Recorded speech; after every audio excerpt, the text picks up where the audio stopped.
اللہ نے میرے فاروق کو بہت بڑا منصف بنا کے بھیجا تھا، بہت بڑے عادت تھے. آپ کے دور میں غسان کے بادشاہ کا بیٹا، غسان کا شہزادہ وہ عمرے کے لیے آیا، کعبے کا طواف کر رہا ہے اور اس کی چادر جو ہے زمین پر گھسٹتی جا رہی ہے. اس چادر کے اوپر ایک بدو کا پاؤں آ گیا. اس نے پیچھے مڑ کے دیکھا، شہزادے نے اس نے بدو کے منہ پر تھپڑ مارا.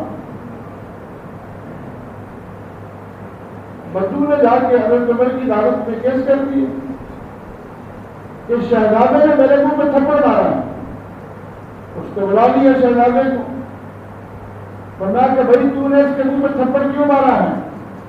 اس نے کہا کہ اس نے میری چادر پہ پاؤں کیوں رکھا. فرمایا کہ کعبے کے طواف کے دوران رش ہوتا ہے تو تجھے اپنی چادر اوپر کر کے باندھنی چاہیے، تو نیچے کر کے تم نے کیوں باندھی؟ اس نے کوئی جان بوجھ کے تو نہیں رکھا، غلطی سے پاؤں آ گیا ہے، اب تم اس سے معافی مانگ. اگر معافی نہیں مانگے گا تو میں بدلہ دلواؤں گا.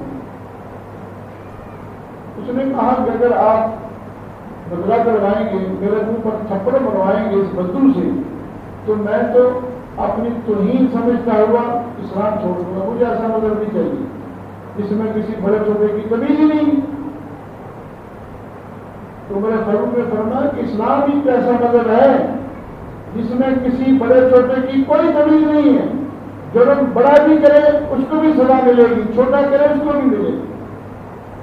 اللہ کے نبی کے پاس ایک عورت لائی گئی جو موصوف قبیلے کی عورت تھی، چوری کی ہاتھ کاٹنے کی سزا اس کو سنائی گئی. تو اس قبیلے والوں نے کہا کہ ہمیں جتنا مرضی جرمانہ کر دیں، ہم جرمانہ بھر دیں گے لیکن ہماری عورت کا ہاتھ نہ کاٹا جائے. یہ ہاتھ نہیں کاٹا جائے گا، ہمارے خاندان کی ناک کاٹی جائے گی. جرمانہ کر دیں، ہاتھ نہ کاٹیں. تو اللہ کے نبی نے فرمایا کہ آج اگر فاطمہ بنت محمد بھی چوری کرتی، محمد اس کے بھی ہاتھ کاٹتے. میری اپنی بیٹی چوری کرتی، اس کے بھی ہاتھ کاٹتے. تو انہوں نے فرمایا کہ اسلام میں یہ نہیں ہے بڑے چھوٹے کی تمیز ہے.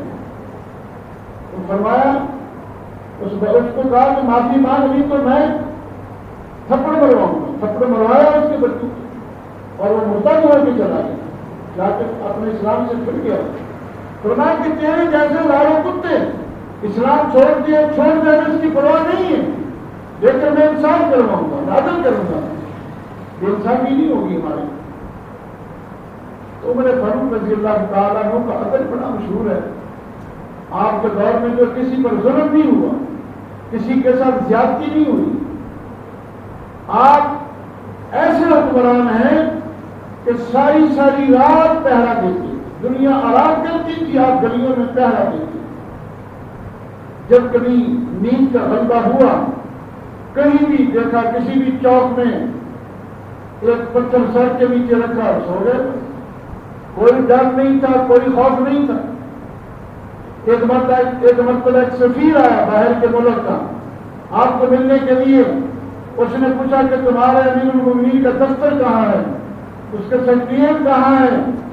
لوگوں نے کہا اس کا کوئی دفتر نہیں ہے. گھر سے پتہ کیا تو پتہ چلا کہ فلاں باغ میں ہے. وہ ایک آدمی کو ساتھ لے کے سفیر وہاں چلا گیا. حضرت عمر وہ ایک چشمے سے پانی نکل رہا تھا تو وہاں جو ہے اپنے وہ کپڑے دھو رہے تھے، اپنی قمیض اتار کے دھو رہے تھے، چادر باندھی ہوئی تھی. اس نے جو ساتھ رہنمائی کرنے والا آدمی تھا اس نے کہا یہ ہمارے امیر المومنین ہیں. وہ سفیر جو باہر کے ملک کا سفیر تو حیران رہ گیا. جب وہ بات کرتا تھا ہر عمر کپڑے دھونا چھوڑ دیتے تو اس کی بات کو سنتے تھے. جب ہر عمر بات کرتے تھے ساتھ ساتھ اپنے کپڑے بھی دھوتے رہتے. اپنی بات مکمل ہوتی تھی پھر وہ بات شروع کرتا تھا، پھر اس کی بات سنتے تھے، پھر کپڑے نہیں دھوتے تھے.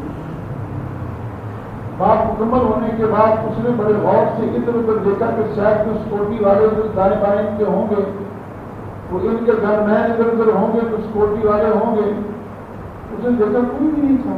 اور عمر سے پوچھا کہ آپ کو ڈر نہیں لگتا، آپ کو خوف نہیں آتا کہ دشمن آپ پہ حملہ کر دیں؟ فرمایا کہ ہمارے دل میں ڈر صرف اللہ کی ذات کا ہے، ہم اللہ سے ڈرتے ہیں، جو اللہ سے ڈرتا ہے ساری کائنات اس سے ڈرتی ہے، جو خدا سے نہیں ڈرتا وہ ہر چیز سے ڈرتا ہے۔ دل میں کوئی ڈر نہیں تھا، کوئی خوف نہیں تھا، ساری ساری رات اکیلے پہرا دیتے۔ ایک گھر سے رات کو بچوں کے رونے کی آواز آئی، بچوں کے رونے کی آواز آئی گھر سے، دروازے پر دستک دی، 2-3 بار وہاں گلی سے گزرے، جب بھی گزرے دیکھا کہ بچے گھر میں رو رہے ہیں، دروازے پر دستک دی، اندر سے عورت نے پوچھا بھائی تو کون ہے؟ فرمایا کہ بھائی یہ تیرے بچے کیوں رو رہے ہیں؟ کافی دیر سے تیرے بچے رو رہے ہیں۔ اس نے کہا کہ تو کون ہے ہمارے زخموں پہ نمک چھڑکنے والا، تجھے کیا ہمارے معاملہ؟ فرمایا کہ نہیں میں پھر بھی پوچھتا ہوں وجہ کیا ہے؟ تو کیسی ماں ہے؟ ان بچوں کو خاموش کیوں نہیں کرواتی تھی؟ کیوں رو رہے ہیں یہ؟ اس نے کہا کہ بات یہ ہے کہ ان کا باپ فوت ہو گیا ہے، جو کچھ گھر میں کھانے پینے کا سامان تھا وہ ختم ہو گیا ہے، اب گھر میں کھانے کو کچھ نہیں ہے، یہ بھوک سے رو رہے ہیں۔